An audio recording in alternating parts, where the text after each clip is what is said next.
là, je vais servir. Et hop, je vais servir en plus dans le cerceau. Garde-moi ce bras bien droit là, paf. Un ace.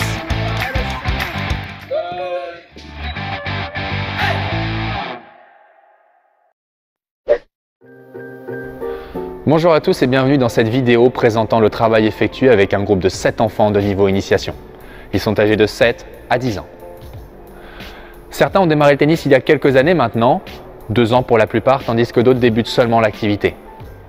La moitié du groupe environ a 2 heures d'entraînement hebdomadaire, une première heure avec moi-même, une deuxième heure avec un autre professeur, tandis que l'autre moitié n'effectue qu'une seule heure avec moi. Tous ces paramètres font que le groupe est assez hétérogène, à la fois en termes de niveau et en termes de progression. Il a donc fallu que j'adapte mon enseignement à chaque instant. Ainsi, on a démarré l'année en balle rouge parce que c'était les consignes de mon directeur sportif, mais sur des critères violets.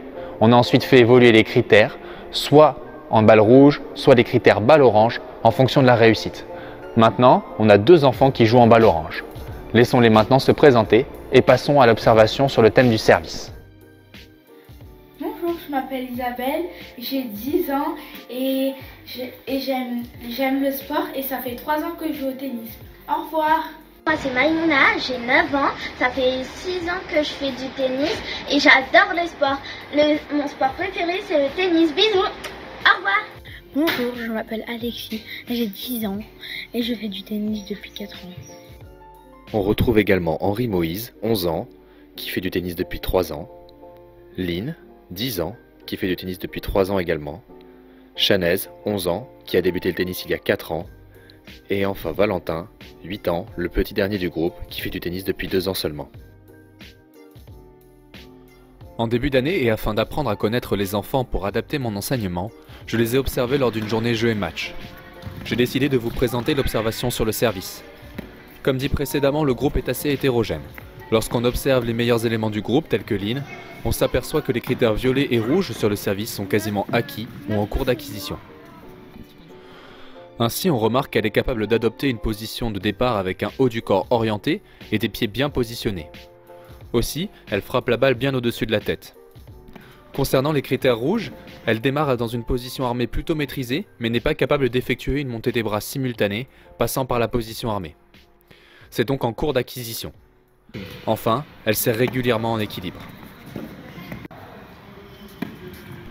Il en va de même pour Henri Moïse, qui lui est même capable de servir en démarrant bras liés, mais passe par une position armée imparfaite.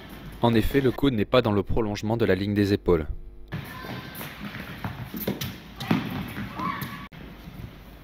Les débutants sont quant à eux plus en difficulté.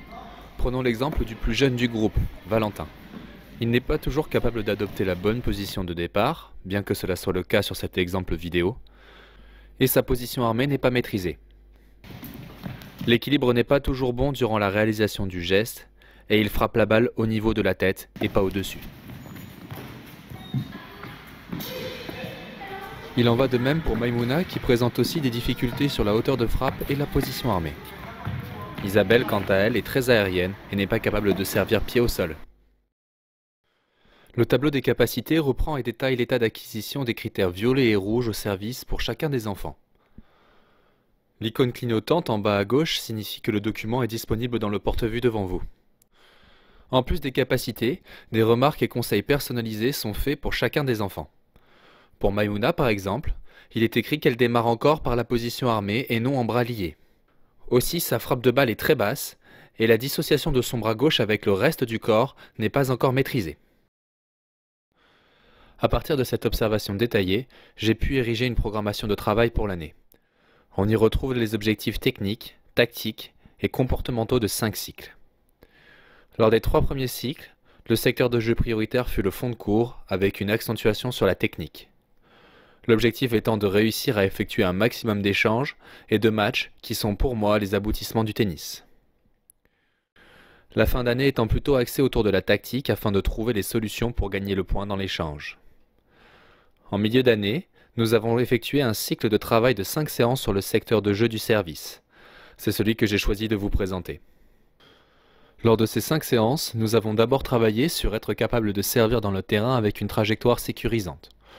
Pour cela, on a commencé par un travail sur l'orientation du corps et la dissociation bras-gauche, puis sur l'amélioration de la position armée.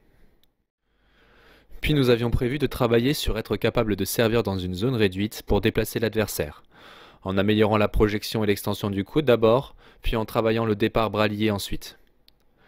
L'aboutissement de ce travail ayant lieu lors d'une journée jeu et match avant les vacances d'avril. Malheureusement, en raison du coronavirus qui a obligé l'État à fermer les associations le 14 mars dernier, je ne pourrai vous présenter que les 2 premières séances. Donc aujourd'hui commence un cycle de travail sur le service. Le premier objectif qu'on va se fixer à la fin de la séance, il faut que 2 fois sur 3, vous soyez capable de servir dans le carré en face.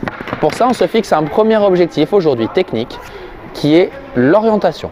Est-ce que quelqu'un peut me montrer comment est-ce que je vais m'orienter et comment est-ce que je vais me mettre pour servir? Ok, est-ce qu'elle est bien orientée selon vous?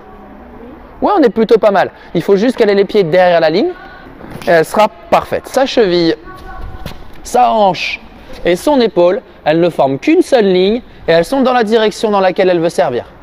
On va partir sur un exercice très simple où vous allez engager par un service. À chaque fois que vous saurez orienter correctement, vous gagnerez un point, d'accord? Et à chaque fois que vous servirez en plus dans le carré en face, vous gagnerez un 2e point, d'accord? Là, je sers, bam, on joue l'échange, on fait des échanges derrière. J'ai servi dans le terrain et j'ai eu les pieds orientés correctement, j'ai donc 2 points. Combien de points, Maï? Lors de ce premier exercice, nous avons donc travaillé sur l'orientation et le fait de fixer le bas pour contrôler ce qui se passe en haut, en particulier le lancer de balle, qui constituera notre 2e partie de séance.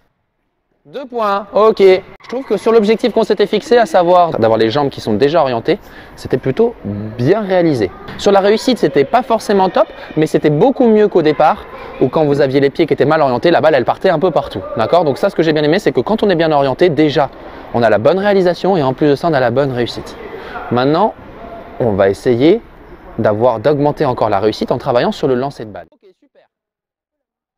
Dans cette 2e partie, j'ai mis en place un correctif au panier visant à améliorer la qualité du lancer. 2 piquets rouges placés devant et légèrement à gauche des joueurs guident le bras qui lance. La position de départ restant la même que pour l'exercice précédent. Ok, pas mal du tout ça. Super. Ok, là elle est prête, super. Une fois la réussite au rendez-vous, nous avons basculé dans la dernière partie de séance avec du jeu à thème regroupant les 2 objectifs des exercices précédents. On va faire des matchs en 7 points, d'accord? Ou pour l'instant, ce n'est que ceux qui sont là qui vont servir. Seulement, je rajoute une petite contrainte. Si jamais, quand vous servez, vous n'êtes pas bien orienté ou vous avez mal lancé la balle, pas le long de la cheminée, vous perdez automatiquement votre essai. Allez, ça, je vous reviens en place, position, attention. Oh, les belles, magnifique, ça, j'accorde. Un ace. Désormais, ils sont tous capables de servir 2 fois sur 3 dans le terrain en respectant les critères techniques. Un simple rappel régulier permettra une automatisation définitive. On a donc pu passer sur le travail de la position armée dans la 2e séance. Okay, est-ce que vous pouvez rappeler, les amis, à Lynn, ce qu'on a fait la semaine dernière? Ok, donc elle a raison, elle a bien retenu, Maï. On avait dit qu'il fallait se mettre complètement de profil. Vous vous souvenez? De servir dans le terrain. Ok? Pour ça, aujourd'hui, on va travailler sur ce qu'on appelle la position armée. Vous vous souvenez de ce que c'est la position armée? Après un bref rappel et un échauffement sur le thème de la séance précédente, nous avons basculé dans le vif du sujet. Un premier exercice ludique visant à corriger et améliorer la position armée a été mis en place. Le relanceur, placé en arrière-plan, indique au serveur par un signal sonore qu'il ne voit plus son coude. Cela signifie que le serveur est à la fois bien orienté et que son coude est dans le prolongement de la ligne des épaules, un des fondamentaux de la position armée. Pour ma part, je contrôlais la hauteur du coude et l'inclinaison du tamis. Attention. Regarde ton épaule, elle regarde vers là-bas. Là, ton coude, il est très bien. Maintenant, ok. Là, tu vois plus son coude? Ok, parfait. Cet apport technique ayant été maîtrisé assez rapidement, la fin de la séance était un avant-goût du thème de la séance suivante qui aurait dû porter sur la hauteur du plan de frappe. Les enfants devaient démarrer en position armée et frapper la balle au-dessus du fil rouge. Malheureusement, alors que le début du travail était plutôt prometteur, il a fallu s'arrêter. Il est tout de même intéressant de regarder l'évolution entre le début de l'année et la 2e séance sur le service. Voici quelques exemples en vidéo.